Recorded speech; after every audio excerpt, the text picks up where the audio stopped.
should bring back the crossword Sky on Phil on Sky. It's a good start. Let me start that again. No, leave it. They should bring back the crossword on Sky. You remember the old Boots and All crossword? Well, they should bring back Boots and All. Whatever happened to magazine programmes? And then he could go into Martin Kellner's crossword joke, but I don't think he can do that. I've got some props today, which people on the podcast can't see. I've got 2 books. King Wally, here it is, which I didn't realise Wakefield outbid Leeds for him. Adrian McGrath. So King Wally, that's there. Leeds have got him signed. £1,000 a week Leeds are going to pay him, and Wakefield $1,300. And also here, Gary Schofield's season diary, which says here in association with Phil Kaplan. Never heard of him. I was thinking, what happened to those two? I know we could do it like an audio podcast, a book reading of this. Seeing as it's copyright Phil Kaplan, I think I could have a word with him. But I went straight to Wakefield away, Stones Bit of Championship, 1992. Whilst in camp at the hotel, the Leeds contingent heard that the side had again gone down away from home, this time in the last minute of the rearranged league fixture at Bellevue. Spelt incorrectly, Phil. VIEW, what's going on there? Our reaction was that even without the 3 current internationals, but with Andy Gregory returning from his 6-week layoff, the team should have been strong enough to win, especially when we learnt they had surrendered a half-time 16-4 lead. Having gained such a commanding position, even though down to 12 men, they should have been able to close the game down and wait for Wakefield to make mistakes playing catch-up football. On this occasion, not for the first time in the season, it seemed to work in reverse, and we appeared to lose the plot and let them back in the game. Although we had not seen the match, there was a sense of disbelief about the result and the circumstances of the loss, the winning point having been scored with the last kick. He wasn't there, but he knew what happened. How did he know what happened if he wasn't there? I don't know. You'd have been there. Drama? Who would have known? Because that's obviously nearly 30 years ago. You would. I'm assuming you were in the press box there, and I was on the touchline. I was the ball boy. Great. Fate conspired. Yeah, and that was a long time ago. Rugby League is back, Phil, because the championship was on at the week. I've left my paper in the room, so I don't know who won, apart from Featherstone. But Rugby League's back, and everyone's happy. Everyone's excited. London seemed to have a good crowd down at Widnes, although they lost. Lee won. The Challenge Cup's been on. It seems to have been a good week. I mean, there's no Super League because that doesn't start till next week, but all the other stuff has been good. I think the important thing has been the crowds. I think that has been encouraging. We got rightly a little disillusioned. People weren't coming back in the numbers that they hoped that they would when we had crowds again last year. But 2,000 at Barrow, that's a testament to the work that they put in making themselves a true relevance in the community. 1,800 at Batley and playing Halifax, that's got to be the result of the first round. I would have said that. Now, it's not a shock because Batley made the playoffs last year, but certainly over Halifax, in the first game of the season, I think that shows as we spoke to Craig Lingard last week that they are rightly considered a team that will be in and amongst those at the end of the season. 2,000 for Dewsbury and Bradford. Again, 2 clubs that know each other very well. Over 3 at Lee. As you say, the biggest crowd at London, I think since 2013. Because they can fit them in the ground as well, which is good. Well, encouraging again because it's the first game at Plough Lane, and people were saying, they'll have given away loads of tickets to Wimbledon fans. I hope they did. Because I think they'll have enjoyed themselves and they'll go back again. And then they're over 3,000 again at York on a Monday night for the televised game with Featherstone. That's all really good. I think the Challenge Cup had a couple of really excellent games. I watched the Army and the Navy. Couldn't have asked for more drama going into Golden Point extra time and the Navy coming from behind and winning that. And whisper it quietly with our guest who's due to come on, but there was an upset, there was a shock, and hats off to Lock Lane who won at Oldham. Last we heard, Lock Lane I think was still in the pub celebrating. Good on them. That I absolutely should. But I think just having competitive rugby league back is what we've missed. The only slight blip on the horizon will be at West Wales, who admitted after their shellacking by Swinton that they'd had a crisis meeting in the week leading up to it, which they've all, put their shoulders to the wheel and said they want to continue, but that can't have been the ideal preparation. But no, it's just great to be talking about rugby. I really don't think we should be having league tables in newspapers, or even the RFL putting them out after one round. I called them out on that on Twitter, but on our account, not on my own, because I don't want to get banned, because you know what they're like.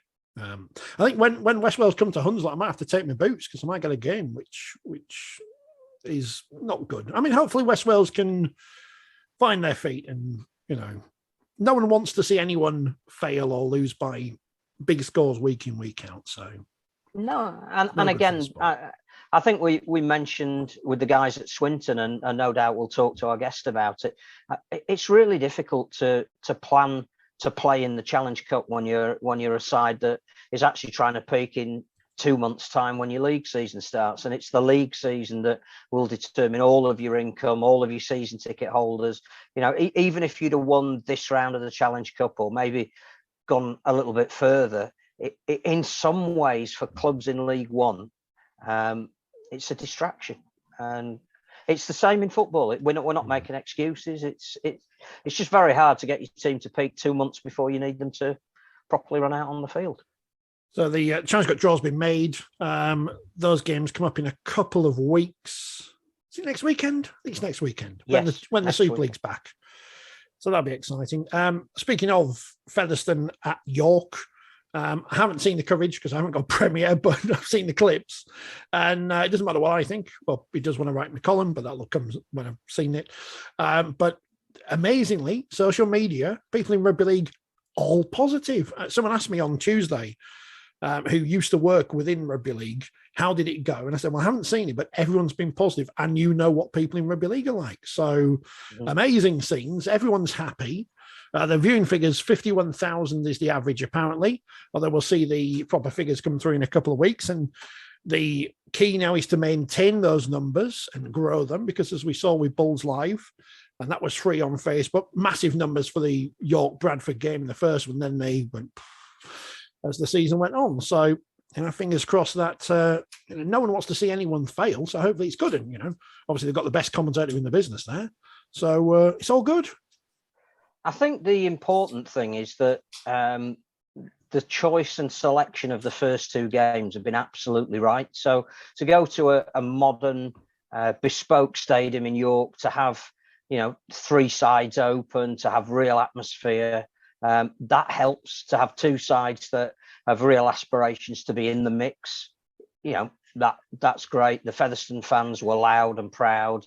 I think both teams got something out of the game. Clearly, when you look at who wasn't playing for Featherstone, they're only going to get better. And York are rebuilding again this year after virtually swapping their entire squad. And it must have been galling for the York fans to see what Morgan Smith can do when he never actually donned a shirt for York last year because he got injured in pre-season, and that happens. But everybody spoke well, I thought. The summarisers were great. So the commentator, we'd like to take credit for seeing him learn his trick. No, he was already good before we knew it. I think the presentation was fresh in the sense that there were a couple of different people in there who made an impact. They did the right thing. The experts there were allowed to summarise. The presenters brought the best out of the experts. An absolutely win-win. The figures sound highly credible. It'll go up a notch next week when it's Featherstone and Lee, and most people are saying this is the road to promotion.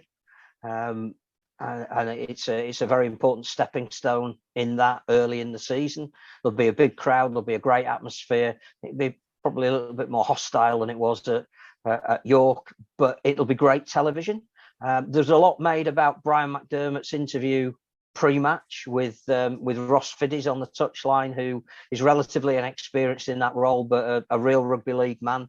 And Brian did what Brian does, but what he did was he gave us something newsworthy. It went round social media, it elevated that game to people saying, I don't know who this guy is, or, oh, that's typical Brian McDermott. I need to watch. I either want this team to win or I want them to lose, or you invested something in it because of what he said and the way he said it. And I think that's great. The more personalities we have in the game, the more talking points we have, the more we can disagree with the way that perhaps he made his point. Great, because we're all talking about it, and more power to him and Premier to get the audiences over the line. I think we've got two different projects going on at the moment. Premier is clearly aimed at those who know rugby league, and the more of us that we invest in that, the more chance we've got of putting some money into the championship and getting rights that'll go on longer than just 2 years. Channel 4, which we'll know a little bit more about early next week, different kettle of fish. We're going for the new audience, and I noticed that ITV had their first Premiership Rugby Union game this week, and the viewing figures on free to air nearly 1 million. It gives us something to aim at, because I think we've got a product that is as good as any.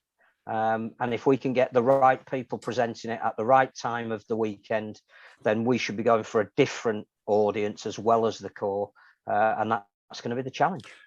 We shouldn't compare our number to their number, because there's a big difference between being on ITV and being on Channel 4, unless we beat them, and then we can crow from the rooftops about it. But we're all friends anyway, because, as Ben Folds 5 once sang, I want to be Kate, and she's the patron now. We got rid of Harry, binned him off. Now he's gone to America. Sod him. Don't like him anymore. The Duchess of Cambridge is the patron of the Rugby Football League. I think, I don't. It's patronage. It's not. She's not actually going to. Well, I don't think she's going to be deciding. The fixture format for the next 3 years, or. Yeah, someone says she might do a better. Sponsors. Someone says she might do a better job, but not me. I'm just saying that. But what we have got is we've got a very high-profile royal who appeals to a young audience who will be presenting our World Cups at the end of the year. And I think what the royal family, who have got issues of their own at the moment, will want to buy into is, if you like, that common touch. And we do that better than anybody. We're in our communities. She's going to have a Women's World Cup and a Wheelchair World Cup to extol. I'm sure she'll get involved when it's appropriate. I was very nervous about contacting our guest today, but fair play to him. Stuart Littler, coach of Oldham. He's come up to the plate. We've got to get it out of the way, Stuart. Sunday night. Not the best of nights for Oldham, but as you said to us before we came on air, it's done now. It's dusted. You're out of the cup. You can prepare for the League One season. Yeah, first of all, I'd like to go on record and say how great I thought Lane was. And full credit to them. They put a rugged performance. I spoke to our boys in the week about them being a rugged side and having a good togetherness in the win at Thatterweath, which probably upset the form book a little bit when you're looking at amateur rugby league. But it was great on that day. We went over, myself and Brendan Sheridan went over and watched them.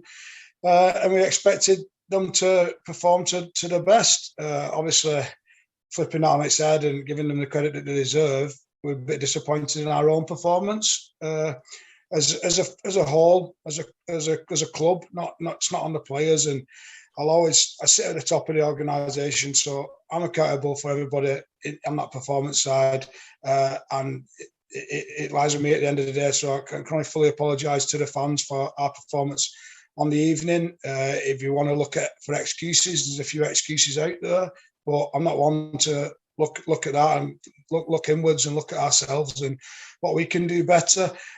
We've had a bad couple of days, to be honest. My wife worried about me Sunday night and Monday morning.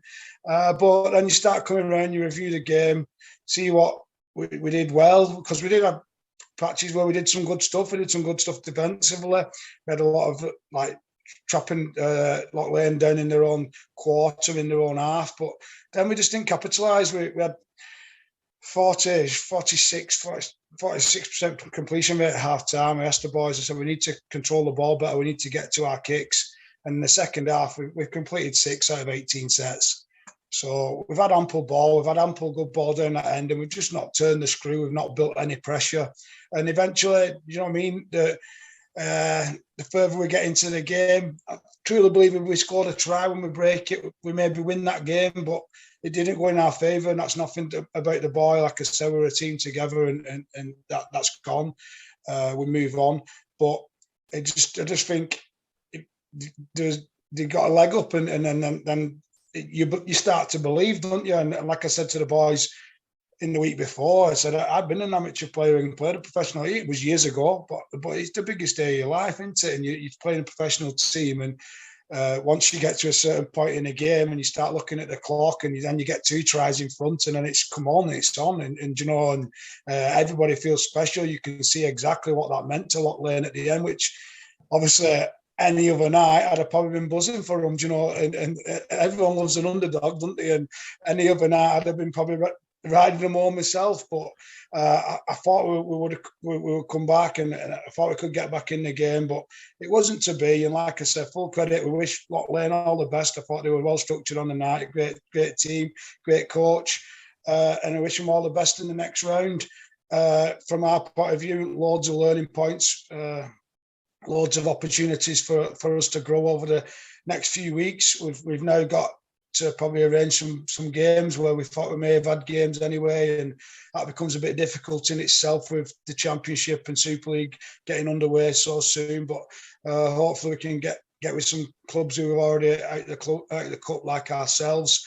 Potential of maybe a game with Rochdale with the Law Cup being talked about when Rochdale go out of the cup and stuff, and if that's doable before the season starts.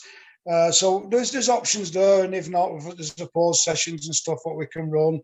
But yeah, there's a lot of learning. What it has done is identify the magnitude of the job, what we have got. I'm very happy before the game with the progress we've made as a club and where we've come from, because probably started with nothing, to be fair, and started with no players on board when I signed up with the club, and we've got the numbers up to 25, and I've got a good group. I've got an honest group, and do you know what? They were all pretty honest with the performances on where they was as well from weekend. So that's good going forwards in itself, that they all realised probably where they was, and there's no one who will think, whoa, he's rated himself a bit higher than what I had him at, or he's rated himself massively lower than. Probably, if anything, a couple did rate themselves a bit lower who probably performed on the night. But again, we're work in progress. We've got to do a lot of work. We realise that, and hopefully, when the season comes round, League One season at the end of March, we're ready to go. It's a long way away now. 52 days. I'm just on the website here. 52 days until your next game. Even if you'd won in this round and maybe the next round, you still would have had a long time to wait until that League One season gets underway. Yeah, that's why we already penciled in. We spoke with Rochdale about that game anyway, because we needed something in between, like you just said. Even if we probably get to where we're meant to get in a cup, you don't know over cup where you're going to go out, where you don't. When the Championship teams comes in, you know, there's some full-time boys at the top and some strong teams, and or your potential of causing an upset like Loch Lane did with some of the other teams, you know, and that's cup rugby. I do love club rugby. I think it's great that people can play different teams as identified at the weekend. There's nothing better than watching another sport and watching soccer. You know, when Tottenham play Marine and stuff like that. And the beauty of the cup is that they get an opportunity there to play against some players and challenge yourselves and see exactly where you are as a player and as a coach, and see where you are against them guys. For a club like ours, it's obviously trying to get through in a cup and try to test yourself against the Super League team. And do you know what? Only a couple of years ago, Oldham turned over Hull KR. I was involved in, obviously, coaching at Swinton when we turned over Huddersfield. You know, it happens. We're not the first team it's happened to. I don't think we'll be the last, obviously, but it is on our record. It's not a record we're proud of. But it's there now. We've got to move on. It's time to move on, and fully intend to move the club on. Now, hopefully that's been a cathartic few minutes for you. Certainly, highly commendable that clearly you're not looking to make any form of excuse. But just picking up a bit on Richard's point about the gap. I mean, clearly you're preparing for a season that starts at the end of March, and Loch Lane are in competition at the moment. How hard is it even to prepare a team at this time of year when really you're probably halfway through your pre-season? Yeah, you bang on. As I spoke to some other coaches about it beforehand. I spoke to obviously our board, and I said it's this strangest pre-season I've ever planned, because you're trying to peak at two different times, and obviously we knew the cup was coming round and we wanted a cup run. I'm not going to lie about that, but like you said, and then you don't know when you're going to get knocked out that cup, and then you've got to try and raise the lads and condition yourself to go again. And once you get into the grind and week in, week out rugby, you're in there and it becomes second nature. But when you're playing and then a couple of weeks without playing and then another 3 weeks, 4 weeks without playing, it's sort of deconditions the boys a little bit. And there is no substitute for actual playing rugby. Like, you can run up mountains. We've challenged our boys this year. We've took them. Obviously, we've tried, like I said before, we recruited a brand new team, so we've had to try think outside the box and take the lads out of the comfort zones, trying to build that togetherness. So we took them up Snowdon. It was very tough conditions and in the snow, and very challenging, to be honest, probably more challenging than what I thought as a coach. But it brought us together. We achieved something before Christmas, and then we've done the stuff with Charlie Bowling over at his Farmer Strong, and he's obviously a Commonwealth wrestler. He's just been pitching a Great Britain team, and he's got his own farm, and he does a bit of alternative training, a bit like in the old Rocky Balboa style, on a farm, and lifting tyres and challenging the boys to take them apart and then piece them back together as a team. So we've done all that, and we have trained hard. We've been on the hills, we've done the wrestling, we've done the boxing, and like I said, we're confident we're ticking boxes, but there is no substitute for actual playing. Again, we played Wakefield the week before, a Wakefield reserve team, and we had obviously a couple of first-team boys in there, a couple of squad members. And we performed all right. We made a lot of changes, but we performed all right. We was happy with where we're at. But like you said, we do need to get the games in, to get the footage into the lads on exactly what I want to play. We run scenarios in training and detailed specifics, and we can get some footage to the boys, but nothing prepares you for, like Mike Tyson said, you can prepare as much as you want, but when someone smacks you in the face, it changes, So not everyone defends how we defend, and not everyone plays the same way. So obviously that shows each week in, week out. Teams have got different strategies, teams have got different tactics. So we're preparing for that. Like I said, we tried to do our own work, tried to share everything with the boys. We try to be as professional as we can be. I want a professional environment. I want our boys learning. I want it to be a positive environment when they come, not smile on their faces. But yeah, I was going to follow that up. That clearly that's a very extensive explanation of where you are. But looking at social media, we've spoken to a couple of the lads that do a podcast for you. I know Chris Hamilton has made a statement saying, apologises for that performance, but it's not going to knock you off course. There actually seems to be a bit of a feel-good factor around the club at the moment. Is that fair? Yeah, obviously, Chris works very hard. He's hands-on, and he's been very supportive since I got the job. And obviously, John Roddy on board as vice chairman. He's someone I've worked with before at both Swinton and at Lee when I was obviously playing at Lee. John was the chairman there at the time. Both great people, and we've got a togetherness at the club where we're trying to piece everything together. And in the recruitment, we tried to recruit some Oldham boys to that team to give us ownership around the town and filter us back into the amateur clubs. To obviously, we've got a lad who come through at Saddleworth. We've got a lad who's come through at Waterhead, and and it pieces that jigsaw back together. Oldham is a stronghold for amateur rugby league. We've got a lot of teams there, and more than I've had access to in my jobs previously, and whether that be playing or coaching.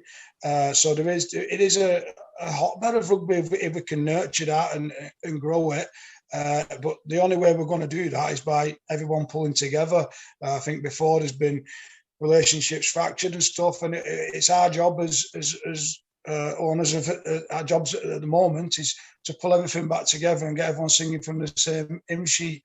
We have an actual saying with Ireland, there's no strength without unity, so it's Kayla, and that's obviously our motto, and fully believe in that. And we're not a big enough club where we can have different, like a supporter section what doesn't get on with the board, or the board don't get on with this section, or me not getting on with certain clubs. We're not a big enough organisation. We're not that organisation. So we need everyone to pull together. We need everybody to obviously. First of all, I'm a sports fan. I love rugby league, quite obviously, but I love sport, and I try and watch as much sport as I can. Obviously, it gets a bit difficult in season time when I've got a full-time job and I'm clipping videos and stuff. My priority is rugby, but obviously, I do love sport. So it's getting that out there. It's getting a professional sports club in the town. Obviously, ourselves and Oldham Athletic, who are probably struggling a little bit at the moment, which is trying to get that back on the map between both of us and give something for the children in Oldham to aspire to. And I'm a big believer in, you want kids to dream big. I work in a school, I work on the educational side, and I don't think anyone should be there to grow weeds around anyone's dreams, and we should nurture them and let people follow their dreams. So if we can be part of them aspirations and part of them dreams as a club and get the club to where we want it and where we feel it should be, then obviously we've played our part within that. You mentioned Oldham Athletic, and obviously they're having their issues at the moment. I'm not saying that people are going to switch from watching Oldham Athletic to Oldham Rugby just because there's trouble at Oldham Athletic, but it does show that there's a place perhaps for both in the town to grow and build supporter bases together, because obviously you both want to be successful in the future. Oh yeah, definitely. Obviously, I had the struggles at the moment, but I'm sure they're determined to turn that around, and I'm sure they're working very hard to do that. We're supportive of the club because they're in the same town as us, and obviously, like I just said before, we want everyone to be a success in the town. The more successful Oldham Athletic are, and the more successful Oldham Rugby Club is, the more successful Oldham Town is, really, because it brings visitors to the town week in, week out, whether that be through the summer with the rugby or through the winter season with the football. It's massively improved Boundary Park since I last played there. Obviously, I think the last time I played well was for Salford a good few years ago. But I was amazed when I saw the stadium actually, and the new stand there. It's pretty impressive, and obviously, if there's any aspirations one day maybe playing there and partnering up, then obviously we'd be fully supportive of that, or I would be anyway. But I don't make the calls on that. But no, we wish them all the best, and like I said, we just want success for everybody within the town, really. And like I said, from a sporting point of view, he's raising aspirations within people in the town, but children having heroes within that. Children are the future, whichever way you look at everything, whether that be future players for ourselves at Oldham Roughyeds, future sponsors, future physios, future board members. We've got to engage the kids, which I fully respect what the board's done this year and giving the tickets out for the under-16s. And like as I said, if you're going to grow anything, we need the kids engaged in it. They're the future. That's where your club's heading, and we need them on board. You certainly brought in a marquee player, if you will, for League One. Not a marquee player in terms of how much you're paying him, but in Martin Ridyard. Well, I don't know what he's getting paid. Martin Ridyard, obviously a name which he's going to catch the headlines, and obviously he's going to be crucial for Oldham going forward this year. No, definitely. We're definitely not got Super League marquee money though. No, Martin's great. He's someone I've played with. Well, first of all, someone from the same amateur club as myself over at Lee Miners Rangers, and obviously we've come through the same systems there. We then played together at Lee. Someone I brought over to Swinton last year, and Martin Ford's over to Oldham. I know exactly what Martin's about. I know exactly what he'll bring. He still trains as if he's a 23-year-old Martin Ridyard. He pushes himself. He's a winner. He doesn't like losing. You could tell at the weekend he started trying to put himself about a little bit, which is probably not his game, but because he was frustrated, and you can tell that, and he brings that winning ethos obviously challenges myself to be better. He helps me with certain structures and stuff, and obviously gives me another set of eyes around that. He's probably my voice on the field as well, being captain of the club. He works closely with myself and Brendan around the structures. But I have got a good leadership group, to be fair, all of them who I trust. But yeah, Martin, he's been brought in to guide us around that park, and I'm fully confident he can do that job. Obviously, as people get older, people might question his age, but I don't think his age is affecting him currently. He still pushes himself within the fitness drills. There's certain things what I told him he might not have to do, but he still did. And that's because he's a winner. So I'm very happy with Martin's performance in training with us so far. But not just that like guidance on the pitch. He's guiding players off the pitch. He's bringing them on. He's telling them what we need. He's another voice from that. He's very supportive of the other players. He wants everybody to improve. He's not selfish. He puts the team first before himself. Some players, you might see someone who's wanting to take your spot and maybe give him a bit of information, but hold a bit back. And he's not one of them. He fully shares everything he's developed within himself. He's willing to share, so the other players need to be a sponge around him, really. You mentioned experience, and Oldham's an astonishing town for the number of players that have gone on to be top-class professional players. Some of whom still hold a great affinity and love for the club and the town. Would you consider getting either them in as ambassadors to sell the club, to do specialist coaching sessions, just to be there on the terraces for the young kids that you've got coming through, to act as role models? Oh, definitely. There's a social media platforms have gone out today with. I know John and Chris sat down yesterday, and the board sat down, bringing with all the partners. So there's several partners coming at the table, sitting together, and one of them is the Past Players Association, and obviously making that stronger. Fully back any Past Players Association. Obviously involved in a couple myself, and like you said, when you finish playing rugby, and obviously I've been there as well, and everything kind of stops, and the days you can get with going back, seeing some friends that you've not seen before, and the lads cherish that, and we've got to nurture that, because we want to make it a special place to represent Oldham, and these guys have represented Oldham before us, and at a club you're only ever in charge of that jersey for a set period of time, whether that be 6 months, 1 year, 10 years, and it's your job to try and pick that jersey up and leave it in a better spot than what you picked it up in. The guys before us have all done that. The coaches before me have all done that. Hopefully I can put my spin on things here and leave things in a healthier position whenever that may be. Leave it in a healthier position than what you picked it up in. Fully back the past players, and if we can obviously get more of them at the table, like you've identified, more speaking to the boys about the heritage of Oldham, what obviously some of the game stuff, what they've been through, the experience that they've had within the club, and it gives ownership. Obviously, I've seen a thing with Jesse Senelafeo saying at Featherstone and how much he'd looked up to the heritage of the team and that, and it does. It gives you ownership, doesn't it? And you know who's actually played for that club, who's been there, done it, where they've been, what they've won, and and that can only filter down. We've got, probably apart from Martin, who we spoke about before, we've got a younger side, us, to be fair. So got a few boys in there who need nurturing, who need bringing on, who need developing, and getting experience from the past players. It's another voice, but yeah, it's definitely an avenue I'm willing to go down.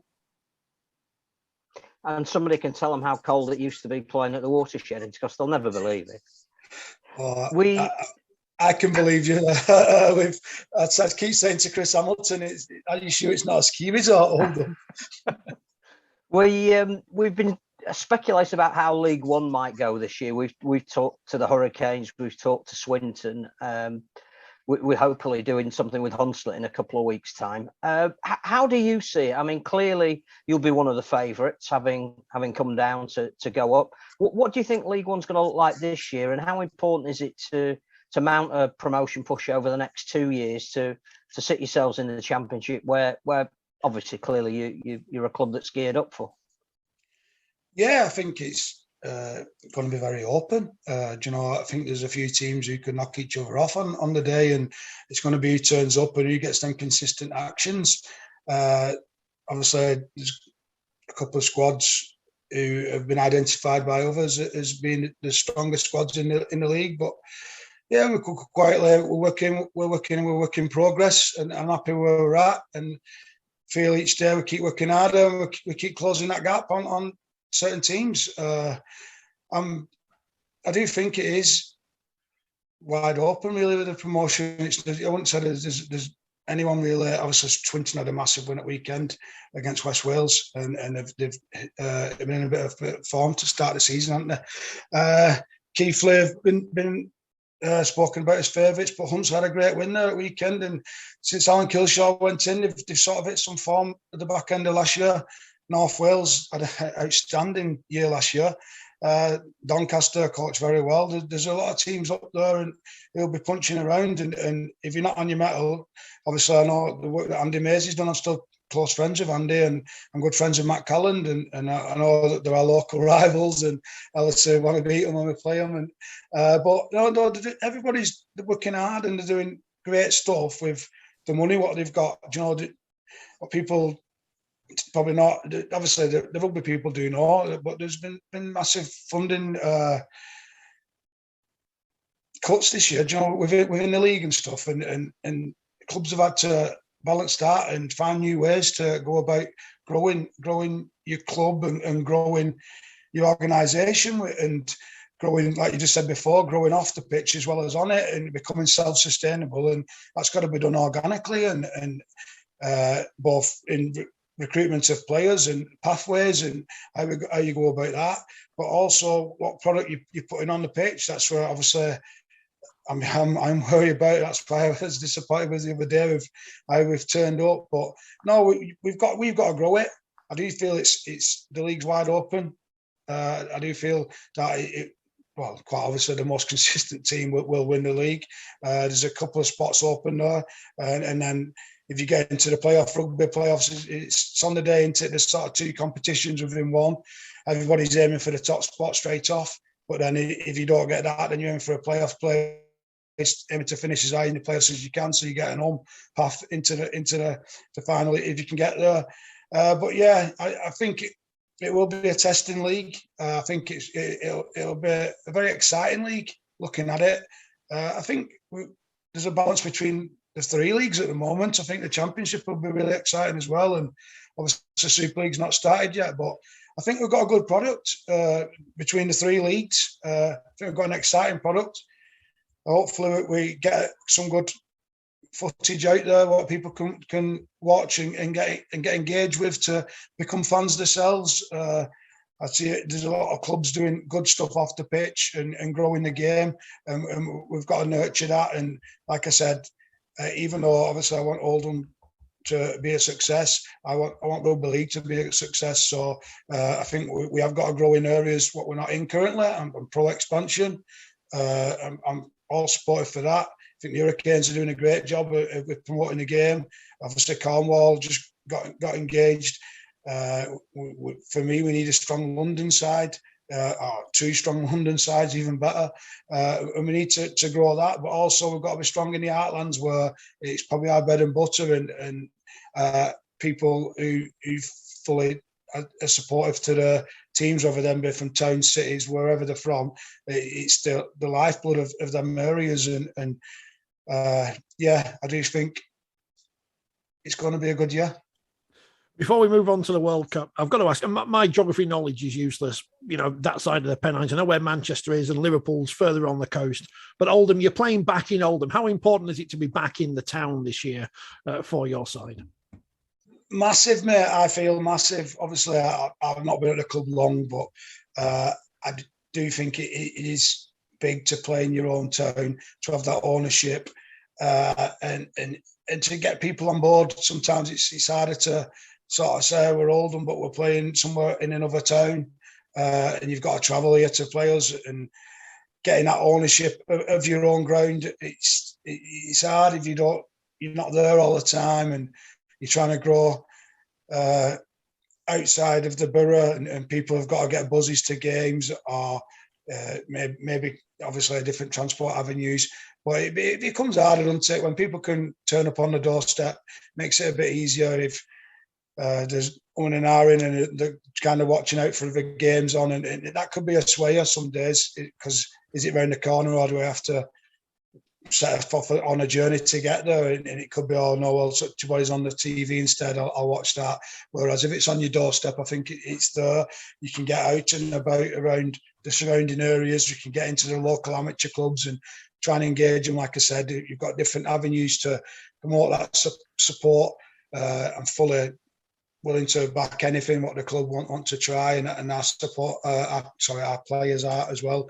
Engage with that. We've got to do our job as playing staff and performance staff to grow the club. And again, which spoke before, and see something great with Alex Ferguson, where someone said they got on a coach because they were tired, and Alex Ferguson made them all get back off and said, you go and sign autographs, and you'll sign them for an hour and a half, because they pay the wages at the end of the day. And as much as people might not like some things that get said, both at a rugby match and social media, it's bang on. They're the sponsors, they're the fans. They're putting money into the club. That's the lifeblood of that club is your fans. And lockdown probably identified that to us. You know, as much as the game was great and sport did great to get things going behind closed doors, we all missed the fans, or I certainly did. I don't think the atmosphere was quite the same. And like I say all the time, there's just times in a game and your fans can give you a real lift and lift you within that game. And there's moments, I'm not saying they win the game for you, they never do that. It's down to the players on that. But there is certain things in the game where momentum can probably swing a little bit with the fans' engagement, and no, fully supportive of that. I hope it long continues. I hope we're now heading out, I think like everybody does, I hope we're heading out of the COVID side and we're getting back to some kind of normality. I know you've got, an important season for Oldham to think about first, but the World Cup is coming. We're excited about it. We're excited about the atmosphere for Ireland versus Jamaica. And of course, now, because of lockdown, because no one's played for years, you've got the world's #1 ranked team in your group in New Zealand. It's a great opportunity for Irish Rugby League. Massive. Massive. It's a massive opportunity, again, to grow a sport.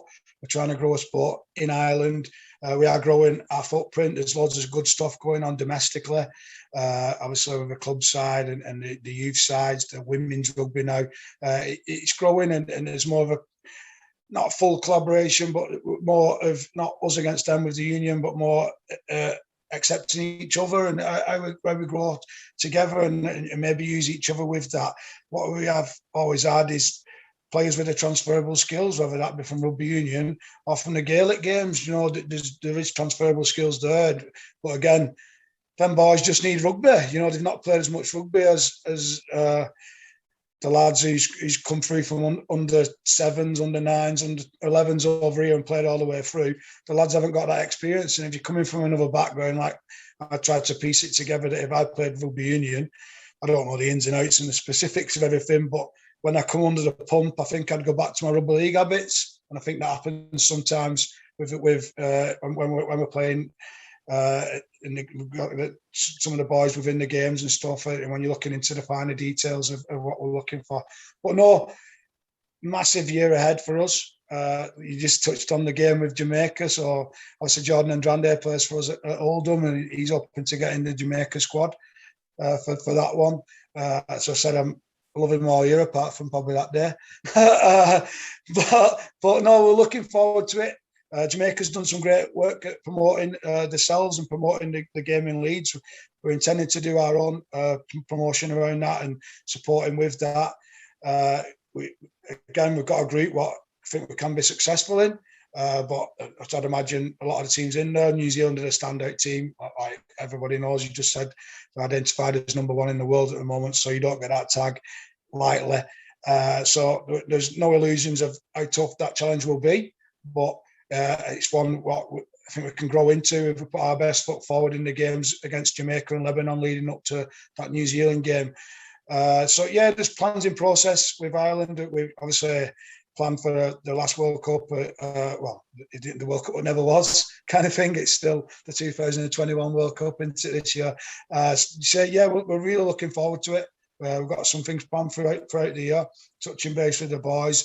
We think we can get a good squad on the paddock, hoping everyone stays fit through the year. And obviously now the form over the season will determine the places within that. Myself personally, playing in 2 World Cups was probably the biggest things in my career when you look back, and I've won some trophies and stuff. But they're massive. You're away from your family, you're with the boys. There's a real togetherness and a unity within that, and striving to achieve something. And when you look back, like I said, both are totally different probably experiences. Obviously in 2008 we got to the quarterfinals and probably were underestimated by a few teams and come through that.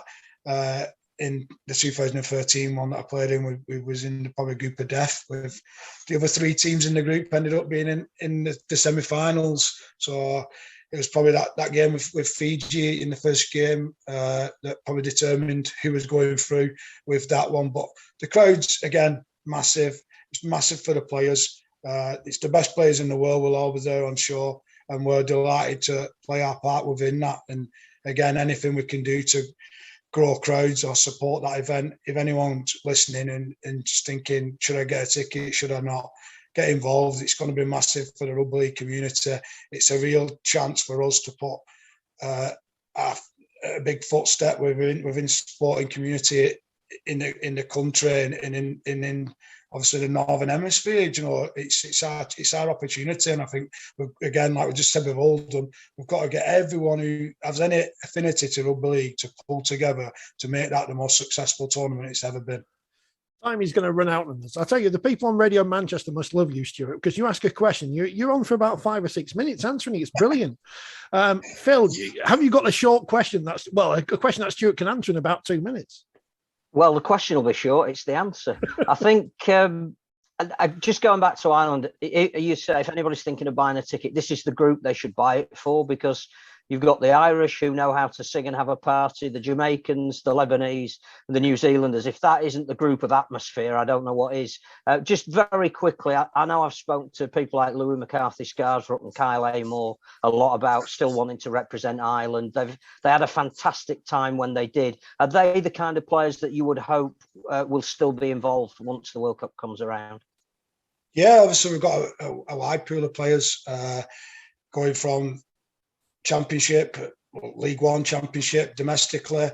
We've got Super League players and NRL players who obviously qualify through different reasons. Obviously, like I said, some are born in Ireland, some are heritage.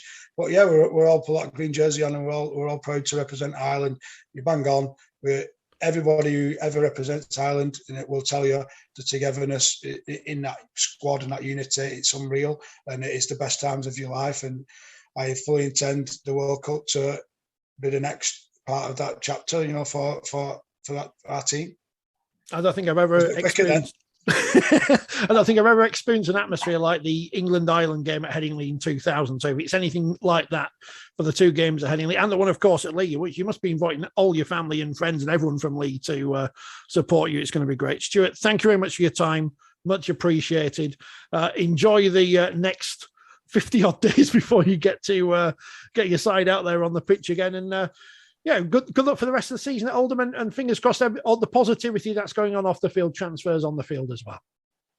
Thank you very much, guys. Thank you. Please speak to you. Okay.